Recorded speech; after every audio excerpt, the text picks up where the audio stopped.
Welcome to Invest in Yourself, the Digital Entrepreneur Podcast. Join the podcast mogul Phil Better as he interviews successful entrepreneurs that make their living in the digital world. Now, let's join your host, Phil Better, and his special guest today on Invest in Yourself, the Digital Entrepreneur Podcast. Hello, listeners, and welcome back to another enlightening episode of Invest in Yourself, the Digital Entrepreneur Podcast. I am, of course, your host, Phil Better, the podcast mogul, and today's guest brings a unique blend of creativity, expertise, and passion for result-driven strategies. Joining us today is a digital virtuoso whose lifelong journey of creativity and curiosity has led him to master the art of leveraging psychology, social dynamics, and human behavior to drive business growth. With a background deeply rooted in music, video production, and photography and graphic design, our guest's creative prowess is unparalleled. But what truly sets our guest apart is his insatiable thirst for knowledge and his unwavering commitment to delivering tangible results. While others may boast about their skills and interest, our guest cuts through the noise with a simple promise: to show you how he can help your business grow using little-known strategies that have propelled some of the biggest brands in history to success for centuries. Rather than just talk the talk, our guest is all about walking the walk. He invites you to reach out, hop on a call, and experience firsthand how his expertise can transform your business trajectory. And if it's a right fit, you're ready to embark on a journey of growth and collaboration together. So without further ado, let's dive into the world of digital innovation and strategic growth with the one and only Devon Jones on Invest in Yourself, the Digital Entrepreneur Podcast. Devon, thank you so much for being here. Thanks for having me on, Phil. So we're going to jump straight into the questions. I don't want to beat around the bush. Why did you become a digital entrepreneur? Partly because I don't deal well with authority. Common theme, I see. A common theme with entrepreneurs. Yeah, and I guess more so that I never fit in any of the other things that I've ever done. It took me 38 jobs to get to the point where I was like, you know what, this isn't working out for me. I have to do something different. I need to go somewhere and do something meaningful with my time, because I never felt like what I was doing fit either one of those criteria. I like that. 38 is a high number of jobs. Like, we're probably in the same age range. We're about elder millennial type thing. Yeah. I remember being younger, my father telling me, you have to stay with one job for the rest of your life. And having multiple jobs just looks bad on your resume. What was it like when you were getting to the 30s and people were looking, you have a lot of jobs? Like, what was that like? Well, I'll definitely say that I got good at getting jobs. 38, yeah, you're batting 100. Yeah. It gave me a weird confidence that I don't think a lot of other people have. And to speak more to your point, I don't think you were alone in being told that you had to find this one thing and then stick with that for the rest of your life. Now, I don't know about anybody else, and I don't want to speak on anybody's behalf, but when I heard that, when 16 or 17-year-old me heard that, I was terrified. There was no way in hell I was going to do one thing for the rest of my life, because I get bored of things so easily, and I demand a challenge. I work well under pressure. I need that. And I'm sure all of these things are relatable to most entrepreneurs who suffer from ADHD and procrastination and pressure-based performance and that sort of thing. So that was like, I was experiencing this and not really having a way to describe it or use it or make it make sense. So I was kind of just floating through life and bouncing from one job to the next. And not that I get, every 18-year-old version of ourselves is like, I know everything, right? And I was so aware of that. Thankfully to my dad, who was always kind of in my corner, coaching me along all of this. But not necessarily that I knew it all, but whenever I was like working with somebody or on a team, or I had to have conversations with managers and stuff like that, I was always like, I don't think you're doing this right. So there was like this part of me that had to navigate this complex situation where you're constantly challenging authority, and in challenging authority, you put a target on your back, and Oh in yeah. some cases, you don't last very long. I will also add though, out of those 38 jobs, I was only fired from two of them. That's a good So record. I have to say, that's a great record to have out of 38 yeah, jobs. Like yeah. when you said 38 jobs, I was like, how many was he fired from? Like, Mhm. usually you're not leaving a job because you got that security, right? But learning that it was mainly because you were having problems with authority that most entrepreneurs have because we're like, we can do it better. We know how to do it better. Like, this doesn't make sense. You red tape, if you will, get Mhm. changes or anything like that. Or like you said, your manager doesn't know how to manage, Right. which is always a fun thing to do and not very smart, if you will, bringing up to your manager saying they don't know how to manage. But what was your first foray into the digital entrepreneur world or into the entrepreneurial space? Uh, I got it sitting on my shelf here.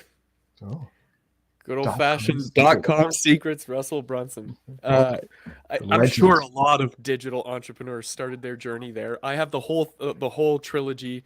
I think there's a fourth book that's coming. I also got the Jim Edwards copywriting secrets. I was so deeply indoctrinated into this idea that I could do my job from my phone anywhere in the world if I wanted to. Now, I haven't quite crossed over the threshold of that in terms of like me being able to do that on a consistent and regular basis. However, I will say that I've reached the point where I I have confidence in my ability to be able to find a client and work with them and provide solutions and get them what they need out of that marketing function that's in their business that they don't quite understand. And so, as a result of that, I've been able to do things like travel, just not as frequently as I wanted to, and um, enjoy time with my family. I got a 9-year-old son who I homeschool, and so I get the privilege of me being at home and doing my job, but him also being here. And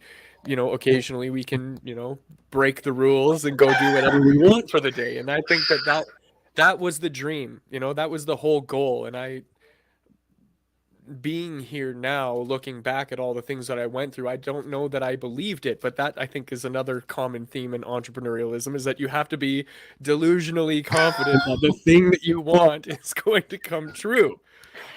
Yeah, we're a little delusional as entrepreneurs. We believe that we either know everything and know how to do it properly, even though we don't, because we're all flying by the seat of our pants. No one knows what we're doing, um, or you're pure delusion. You just like you said, you just yeah, I can certainly do this. I can reach this goal, no problem. We're all missing some wires. I want to say the entrepreneurials because we're dreamers.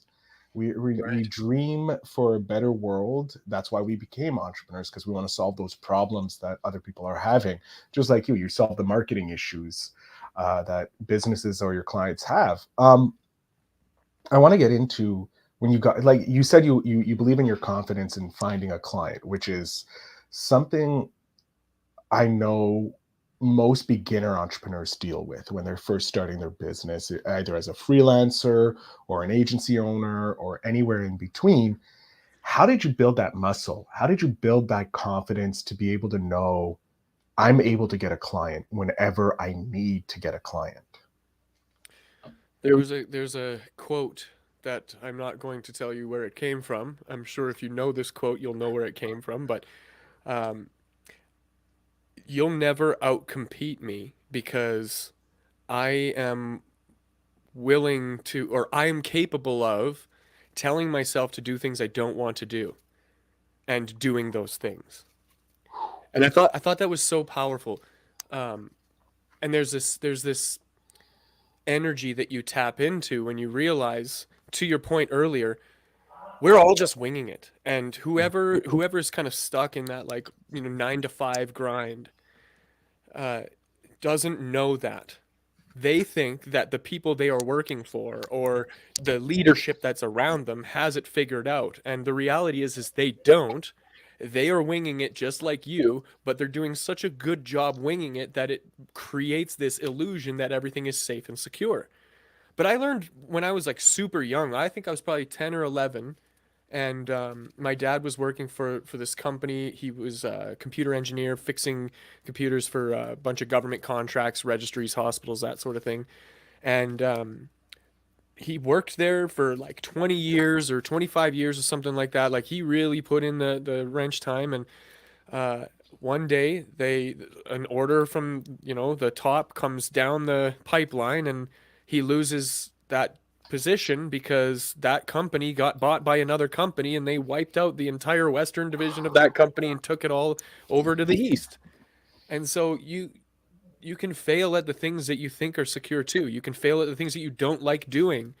And so watching my dad navigate that challenge of being, a company man to becoming an entrepreneur himself, he's now like a serial entrepreneur. He's started dozens and dozens of businesses, and he's done really well for himself. And that came later in my life too, watching him kind of do that. So there was this experience of like growing up, watching everybody think that this is everything is what it is, and then waking up one day and realizing that it's not. And so, well, if that's the case, what does that mean for me? And how do I take that information and use it for something? And so that kind of, I guess, sparked the curiosity, sparked the idea of like, okay, go do something, try something. And in doing and trying and doing and trying and doing and trying, as Alex Hermosi put it, you stack up this undeniable pile of proof that you are who you say you are, and you can do what you say you can do. And so now I don't necessarily focus so much on like, am I good enough? Can I do it? Will I make it? I've proven it to myself enough times in going through that like 6 months of no income, not knowing when the next client is coming in, and you're on the grind, you're calling people, you're messaging, you're in Facebook groups, you're in LinkedIn, like you are doing everything and anything that you can possibly do to make something happen. And when the rubber meets road, all of a sudden it just takes off, and you just have to go with it. I remember watching I don't know if anybody watches this is familiar with like the hip hop scene. It's kind of a part of my music background. I always view myself as the hype person on the show. On my podcast, I'm the hype person hyping up my guest, who's the main act. So yes, I'm very familiar, and my audience is very familiar with my love of hip hop. Perfect. Well, then I'm speaking to the right people here. There was a Netflix series. I can't for the life of me remember what it was called, but it was a expose on hip hop artists, their come up and their success. And I think the first or second episode was Logic. And there was this moment that was incredibly moving for me to watch because of how much I related to it. Although I can't say that I've reached the same level of success as him, but the relatability is in this. He's in this interview and he's talking about the question was asked something like, what's it like now that you've made it? And you could see the gears turning in his head, and he goes on this into this exploration of like, listen, I just put my head down and I did the work, and I kept doing the work, and I'm still doing the work, and I don't know that I've stopped doing the work. And I didn't think I made it. And then you see the moment, and I can't, this is the thing that like I'm getting goosebumps just thinking about this moment that I got to share with this complete stranger of like, oh shit, I made it, I'm here finally, I didn't even realize it. I crossed that boundary or that threshold or whatever it is, and I didn't even see it happen. And then he breaks down, he starts crying, and I'm crying, and everybody's crying, and this whole thing. And I'm like, man, isn't that the way that it goes? You work and work and work and work and work, and then one day it pays off. But back to the delusional point, you have to be convinced that, or you have to be good at convincing yourself in some cases that, yeah, you're going to get there. This plus this inevitably equals this. And so if you have this idea and you take action, right? Idea plus action equals forward momentum, and that forward momentum equals destination of whatever XYZ, whatever goal you set.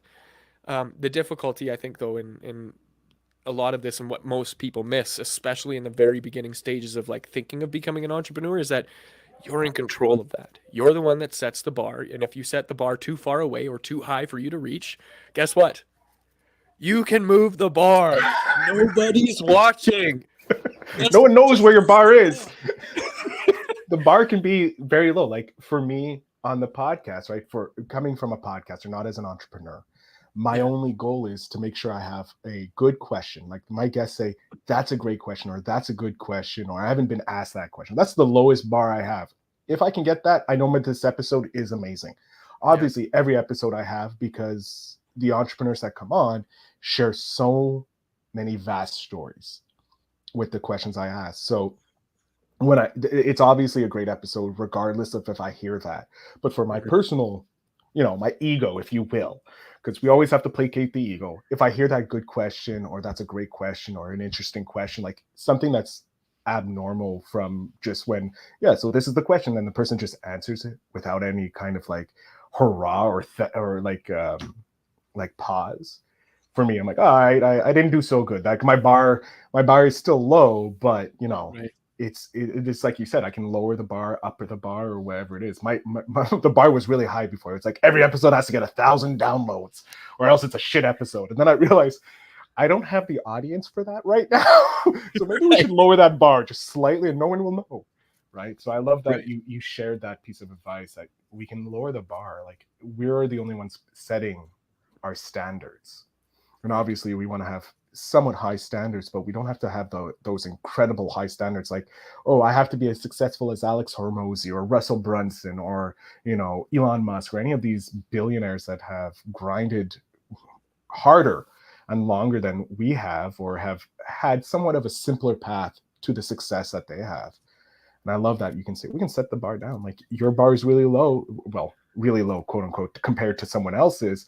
But for you, it's at the perfect height because you get to chill with your son. Like I think that's the like you're successful, period. End of discussion in my book. Because you get to work at home, or travel if you need to, but also you can, quote unquote, break the rules and have a fun day with your child. Yeah. Where like I remember growing up, like I never had that with my dad. My dad couldn't take a day off randomly, or because if he did, he would lose money, because Right. he had to grind every single day at his job. So I think you're 100% successful. Like you've reached the goal. In my eyes, you reached the highest level of success with inside a family dynamic, with having being able to have your fun days with your kid whenever you want. Yeah, that's such a interesting observation from the outside looking in, because and a unique opportunity, I think, for me, because I rarely get that feedback, right? And I think all of us, like, we rarely get that outside perspective. We collectively spend too much time coming up with that feedback on behalf of other people. Mhm. So I will inject in my mind what somebody else is thinking about me. And I think that this is a part of, this is my weird nerdy geeking out on this, and I hope I don't go too far too deep, but Go deep, uh, go deep. this one right here is a game changer. You're not who you think you are, and you're not who I think you are. You are who you think I think you are. Whoa. Okay, I want to dive deeper into that, because it actually kind of lends into my question about your study of psychology, social dynamics, and human behavior, which is also fascinating. Um, like, I don't even want to ask that question. I want to go deeper into this. How did you figure out that way of thinking? Because it's a very like next level thinking. Because Mm, some people think, oh, it's how I think I am. No, it's how this person sees me. But you're saying no, it's how you interpret what how other people see you. right. And that is some mental gymnastics, well, in a positive way, because you have to get to that next level. You have to parkour your way, if you will, to getting to that level of mental strength, to see that. How did you develop that? With, obviously, because you're fascinated by the social dynamics of humanity. Was it through that you discovered this, or was it just trial and error? Um, a little bit of both. And I think that this is luck, right? Luck is when opportunity and hard work come together. And so Yeah.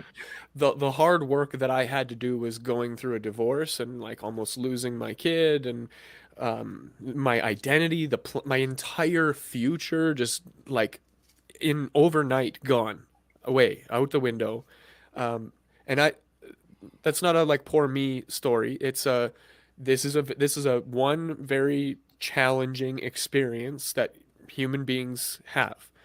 And it was in that time that I dove a lot deeper into who I was and how I was showing up in the world and how that was affecting the relationships that I was having. And this was around the time that, ironically, Jordan Peterson, I'm sure you know of him, very intelligent psychologist who decided to publish his university lectures on YouTube in full, unedited, uncensored format. And they were very poorly produced. Like, this is not high quality content. And I'm gonna tell you, Phil, I binge watched every single video of these things, okay? Because that's where my head was at. So one of the things that I was challenged to do was to be radically honest with myself. And in that radical honesty, I looked back at the way I saw the world. I looked back at the decisions that I've made over time, and I did come to one very, very interesting conclusion. And that interesting conclusion was that I did this all to my damn self.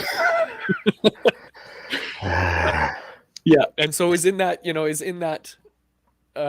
repose where I was in this dark hole in my mind of like, I don't know where I'm gonna go or what I'm gonna do with this, and you can't stay there. It's okay to visit these emotion towns, is how I put it, but I can't stay there. My checkout time is coming soon, and so I have to do something about it. And I knew it at the time because I got a son and I got responsibilities and shit that I got to take care of, and I was terrified that somebody was going to show up, child services is going to show up at my house one day and just be like, you're not a good enough father, you can't have your son anymore. And so like now I'm cooking and cleaning and doing things that I've never done for myself before, and I'm really starting to unpack and realize like, okay, so if I did this to myself, if I thought myself into this position, I surely can counter that by some other measure. And so here's what I decided to do. I said, I'm going to just be alone. I'm going to go and try to do this life thing by myself. I'm not going to look for a mate. I'm not looking for a partner. I'm not looking for somebody to have around me. I don't even want friends. I don't want to have somebody influencing who I'm about to become. So it's a very specific evening. I decided I didn't have my son. I'm, going a little stir crazy. Video games aren't cutting it. I got to go and do something. So I go to the Ship and Anchor. It's a little pub downtown Calgary, and I'm alone, and the bar is packed. And I go in and I sit down and I order fries and a beer, and I'm really starting to feel the anxiety of being a lonely old guy sitting in a bar by himself and everybody's looking at me, right? This is the narrative. This is the conversation, the dialogue in my head is, I'm such a loser. Everybody's looking at me and they're all judging me and they're, it's thinking all these terrible things about myself and yada, yada, yada. And as I'm doing this, I'm like looking around the bar, like trying to catch somebody looking at me or something. You know what I mean? Like, I don't know where my head was at. But then I see somebody who sees me and I see them, this a flutter of something, and they look away, and I recognized something there in their head. I recognized that they thought that I was judging them, and when I realized that that they thought that I was judging them, I'm like, oh, it's not me. And then I looked around and it was like, oh, that person is thinking that, and that person is thinking it, and that person's thinking, nobody cares about me. And that's not like, oh, nobody cares about me, is sad, poor little Devon. That's like, nobody cares whether or not I'm here. Further to that, and this is something else that somebody enlightened me to later, that guy who thought that I was judging him. So here's the, you're not who you think you are. You're not who I think you are who you think I think you are. I was thinking that guy thought I was a loser. That guy was thinking that I thought he was a loser. So here we are, both losers, because we thought we were losers. And so he thought that I was awesome because I can be this dude that can just go places by himself, like boldly and bravely and confidently go to a bar by himself and order a beer. What kind of a guy does that? You don't see that, right? Unless No. they're like old, weird, creepy dudes. But we're keeping the creep level outside of this. We're looking at real people who aren't creepy. Yeah, exactly. So it was in that moment that I was like, oh God, it's not me, it's somebody else, and now I'm invisible, and that's a superpower. And I always wanted a superpower. What can I do with this superpower? So I started going out by myself more. And I started just realizing like, oh, I'm just floating around here doing all this cool stuff, and I can actually like enjoy it and not worry about what other people are thinking about me and whatever other anxieties that kind of, came up along the way. And in all of that, I did inevitably I saw this girl at this place that I took my kid to frequently, and I kind of fancied her, but I like didn't have the guts to like go up to her and say something to her. So I left that day, and I was like, I'm trying to like beat this, stop being a loser thing, right? So I'm trying to like be my own best friend, and so I give myself that rah speech. Next time, buddy, you're going in there, and you're gonna walk up to this girl, and you're gonna do this and that or whatever else. So I do. I go back to that place about a week or week and a half later, and she wasn't supposed to be working, by the way. This is so interesting. She wasn't supposed to be working that day. I go and I walk up to the counter to go and like talk to her because I saw her there. And this is even more interesting. You'll laugh about this later, but some dude out of nowhere, I don't even know where he came from, just shoop right in between. He's now the guy that's serving me, and like all my confidence just got flushed down the drain because like I built it up, and now it's like, damn, now I got to talk to this guy. I can't talk to her. And so she like walked away. So I do my thing. I'm about to leave. I'm like getting my shoes on and whatever else near the front counter. And I you do that like one last like movie glance over your shoulder. You're hoping to catch their image.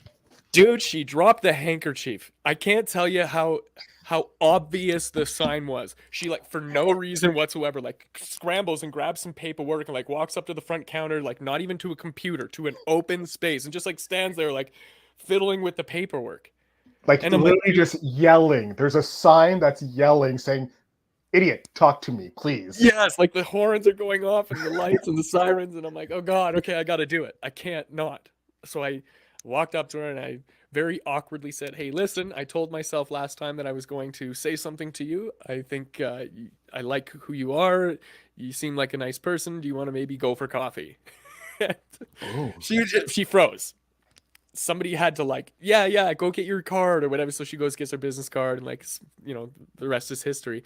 Funny enough, this girl wasn't supposed to be working that day. She called dibs on me like 6 months previous when she first saw me come in, so that nobody else there could like have me or whatever, right? So this was like wasn't even aware of this, which is so silly.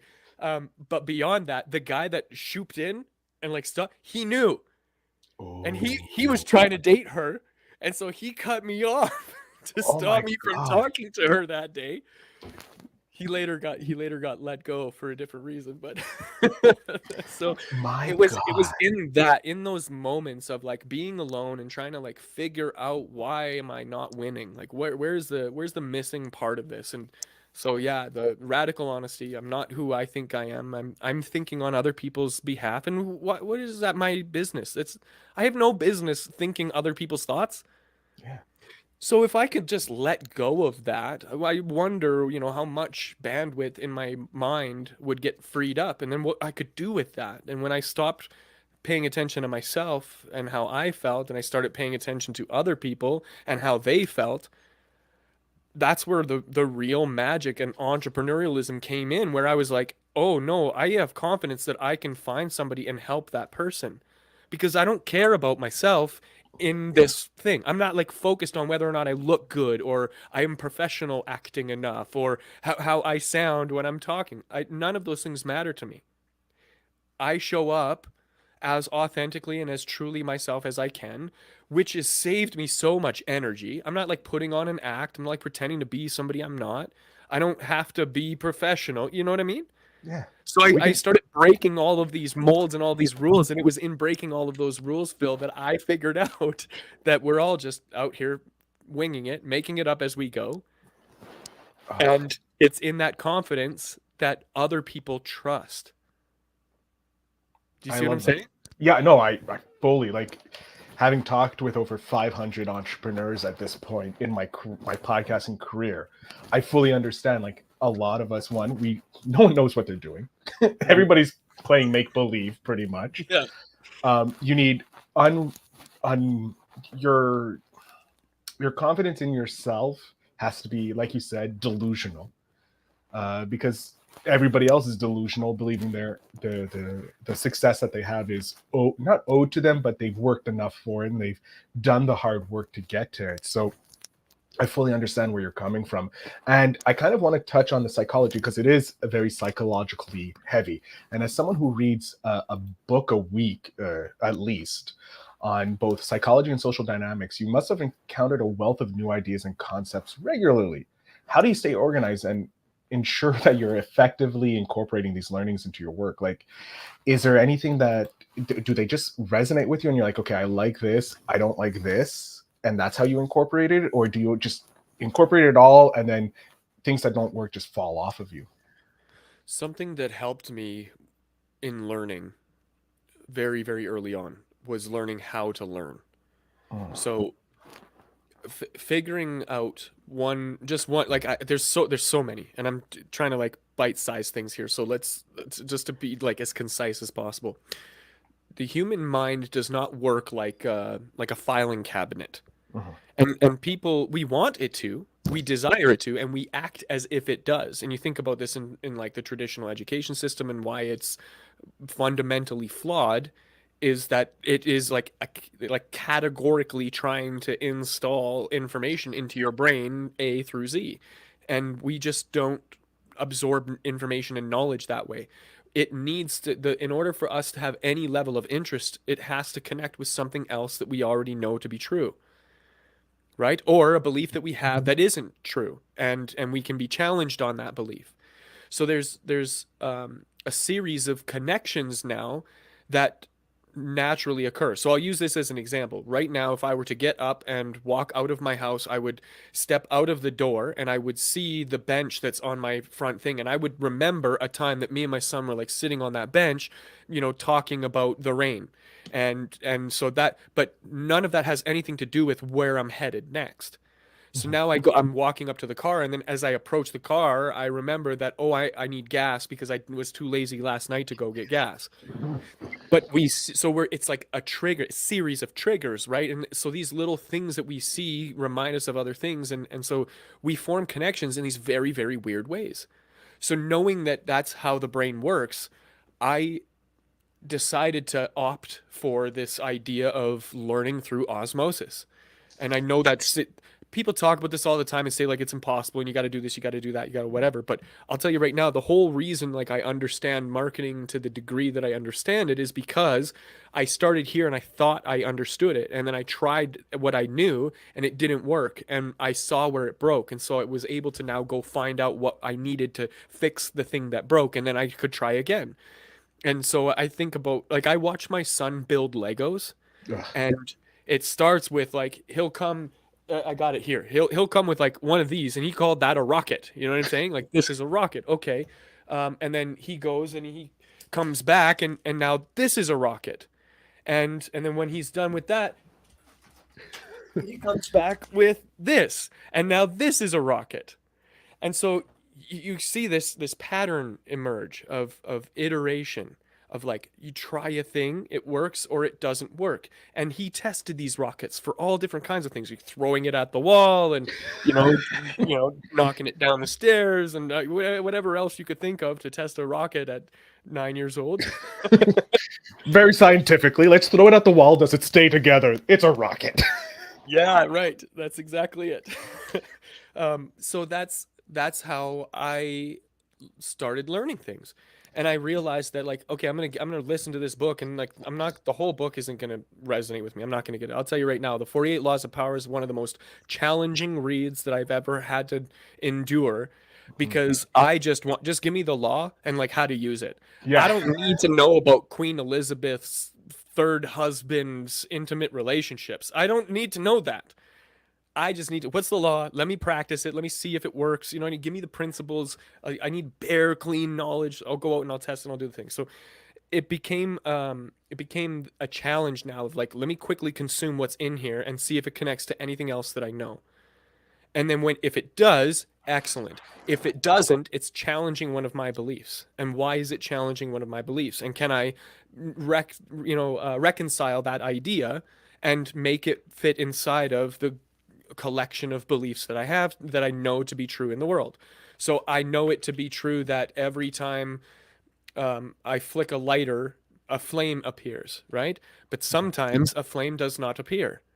So why is that? And now I have to like think about why is it. So sometimes when I create an ad image and I put it on Facebook and put it in front of 10,000 people, sometimes 10,000 people click on it. Sometimes nobody clicks on it. Why? Right? So now I got to go and I'm looking at this guy's principle and that guy's principle and somebody else's idea, and I'm trying to like marry and tie together all of the creative ideas of marketing that ever existed and then figure out, why does this work? Why does it not work? And so that's the weird part of it, is like I didn't understand myself. So I had to go out in the world and try to understand myself, and that's where the psychology comes in. But when I did that, I started like seeing it in other people. What's funny about this is like my ex-wife's mom, in a conversation they had, said that I was a narcissist. And so she came back to me and said, "Oh, you're a narcissist." And I was like, "Okay, maybe that could be true. What is a narcissist? Let me go." So now I'm like 4 books deep in the whole narcissist black hole of what does that even mean? Turns out everything that I read, I saw in her. I mean, not that I didn't see some things in myself, but then, oh my God, I also saw some things in my parents and her parents and all my friends' parents. And I'm like, okay, hang on a second. There are some patterns, right? And so it's like I try to just approach taking in knowledge not from the perspective of like I'm right and this guy has to prove me wrong. I come from the place of I don't know anything and I hope to find something in this text. I love And that. as I do that, that's where now you start creating all these connections, because .com secrets didn't do it for me. I still needed expert secrets, and I still needed traffic secrets, and I still needed the copywriting, and I still needed the videos, and I needed audio production, and like all these other things. So it wasn't just the one thing that like magically solved the problem. And anybody that's selling you a thing that is a one thing that magically solves the problem, newsflash, Nope. that's not true. No. Speaking from experience. It's just like your son building the Lego, right? Right. This is just one brick inside the product or the building that you're building. It's just a small thing that can fit. Either it will solve the issue if you have 90% of the thing done and it's that 10% that needs to click into place. But if you don't have that 90%, that 10% is not going to mean anything. It's just, oh, it's 10% of the 90% that you need to build to, you know? And I love how you're like, if it works, it's good. If it's not, but you see the patterns, you see the connectivity that everything is in life, and you're just trying to figure out how to just do it. And again, going back to the beginning, everyone's friggin' winging it. No one knows anything. We're just learning as we go. And I love that that's a central theme in your life. Like, you're like, I don't know anything, but I'm willing to learn to become better. And that goes actually into my my penultimate question. I love that word, penultimate. It seems so like it's a $10 word. Yeah. As an entrepreneur, you're constantly seeking results and growth, right? How do you prioritize investing in your own personal and professional development? And what specific strategies or resources do you find most valuable in fueling your ongoing growth and successful journey? Oh, this is a great one, and so you can check that box off. What an incredible question. So check this out. It's not just for one thing. Everything that I learned in sales helped me get a girlfriend. Everything that I learned about my girlfriend helped me organize my business. Everything inside of my business helped me have a better relationship with my son. Everything that I have uncovered about myself in the journey of realizing how bad I am at sales and how to get good at it has helped me have difficult conversations with my dad. It's all connected. And the minute you realize that it's all connected, you can start applying. You can start taking the knowledge that you're getting, everything that you're earning all the way along the way, all the stripes that you're collecting, and use it in other areas of your life. It's not that you go and learn how to do sales so that you can be good at sales for your business. It's that you go and you learn sales so that you can figure out how to have difficult conversations with people you love and care about. Being able to negotiate. This is a really great one. There's a book I read by Chris Voss, Never Split the Difference. He's a 30-year veteran FBI hostage negotiator. This guy really knows his stuff, and he uses this idea of compromise is a bad thing, and compromise in its definition. And so let's get clear on the definition of compromise. Compromise in its definition is to meet in the middle on something where both parties have to sacrifice something for that thing to be true. So let's think about it in terms of this. I'm going to stand here. I'm going to ask you, Phil, how tall is that tree? And you're going to say it's 7.5 feet. And I'm going to say, well, I think it's actually 9 feet. And then we go, you know what? Let's just compromise. We'll say that it's actually 8.25 feet. But is it? It's not. And so do I win, or do you win, or do us both lose? That's the challenge, is that we're okay. So if we're not compromising, then we're working together to collaborate on something. And that's different. Working together to collaborate on something is way different, because if you are compromising, or you are transactional in that way, it is competition. It is you versus the other person. And the only amicable solution is that you both have to lose. And a lose-lose situation does not equal a win-win situation. No. So how do we reconcile that? How do we figure out a way to work with each other? And that is to have uncompromising boundaries, and having people that choose to respect those uncompromising boundaries. If you are a certain type of person in a certain type of way, you can behave in that way, and you can do the things that you're going to do. And then you can have the people in your life that are going to respect those boundaries. If you cannot set those boundaries, you cannot create that stuff, then those people don't respect you. And now you are going to, over time, resent them for the disrespect, because they keep just getting what they want. And you keep filling in the blank by saying, oh, it's okay because I love them. Or, oh, it's okay because XYZ. So but that also works in business. If we're going to split the difference on this, here's what's going to happen. You're going to say, okay, I need you to help me, make a podcast. And I'm going to say, okay, Phil, it's going to cost you $5,000 to make a podcast. And you say, well, that's not good enough for me. Can we do 3,500? And I'm going to say, well, you know what? I need business right now. So let's do that. But then here's what happens. I start doing the work, and I'm not getting what I thought I deserved for the work that I'm doing. And then I slowly start to get angry with you for taking advantage of me, when it was me who made the decision, right? But I'm mad at you for taking advantage of me because I decided that it's okay that I work for less, which means I don't value myself, which means I disrespected myself. And now how can I go through the world with any level of confidence if I continue to disrespect myself? It's Jesus. I did not think I was going to get a psychology lesson today, but thank you, Devon, for that. Jesus, great way of looking at investing in yourself. Reason I named the podcast that, right? Because I want to learn how to invest in myself. Now that we're coming to the end here, and it's annoying because I'm having such a great time. Like, this is a great interview, a great podcast. I'm enjoying talking with you. However, I think this is an appropriate question to finish the podcast on. With your son being 9, he's nearly 10. I have your 10-year-old self here beside me, and I want to know, what's one piece of advice you would love to be able to hand back to your 10-year-old self, or to your 10-year-old son? It's okay to be selfish. And here's why. Hypothetical situation, we're all sitting on a plane and the cabin depressurizes and the oxygen masks drop. What's the first thing that they tell you to do? Put it on yourself before you help someone else. Put your mask on first before you try to help somebody else. That analogy is true to life in all circumstances. In love, if you don't love yourself and your cup is not full, how do you expect to give somebody else love? in business, if you don't feel fulfilled in the work that you're doing, how do you expect to be able to do your job well and enjoy it? You have to be selfish to be selfless. And that's a difficult thing. Sometimes to help yourself, you have to help others. That's the dichotomy. That's the duality. That's the challenge that it is in the human condition. But if it were me, 10 years 10 years old, and there was any piece of advice, I that's the advice that it's okay to be selfish. I love Get it. what you need to fill your cup so that you can show up better in the world.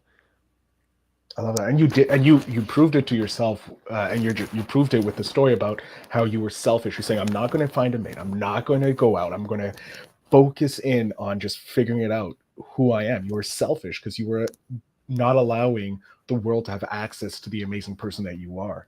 You were selfishly holding it in until you were ready, and your cup, like you said, your cup was full. Oh my God, I love how just full circle. My God, I love these episodes. Devon, I'm going to jump off the screen for a second. I'm going to let you have the full stage. Please let my audience know how they can connect with you with 7treemedia and how they can potentially work with you if they feel that they feel this connection with you. So the floor, sir, is yours. Yeah, so if you want to work with me, you can find me at seventreemedia.com. My email is devon@seventreemedia.com. And I got a ton of content out there. I just finished writing a couple of books. I got one that's on real estate marketing. I got one that's on podcasting. I'm working on one that is about speaking fearlessly. And I want to give that one away for free. So if that's the thing that sparks your interest or your attention, send me an email and I can send you a draft copy of that one. And I think that would be the best way that I could provide anybody value that's watching or listening to the show. I love it. Devon, I want to thank you so much for coming on the podcast, sharing so much knowledge and so many moments for me to be like, what the fuck? Thank you so much for that, because this has been a very enlightening podcast for myself, and I'm pretty sure for my audience as well. So I want to thank you so much for coming on. Thanks for having me on, Phil. To my audience, as you know, the show notes below will have all the links necessary, and including Devon's email, so that you can get that free copy or that complimentary copy of his book, To Speak Fearlessly. I want to thank you very much for listening. Devon, again, thank you so much for being here. And as always, remember to invest in yourself.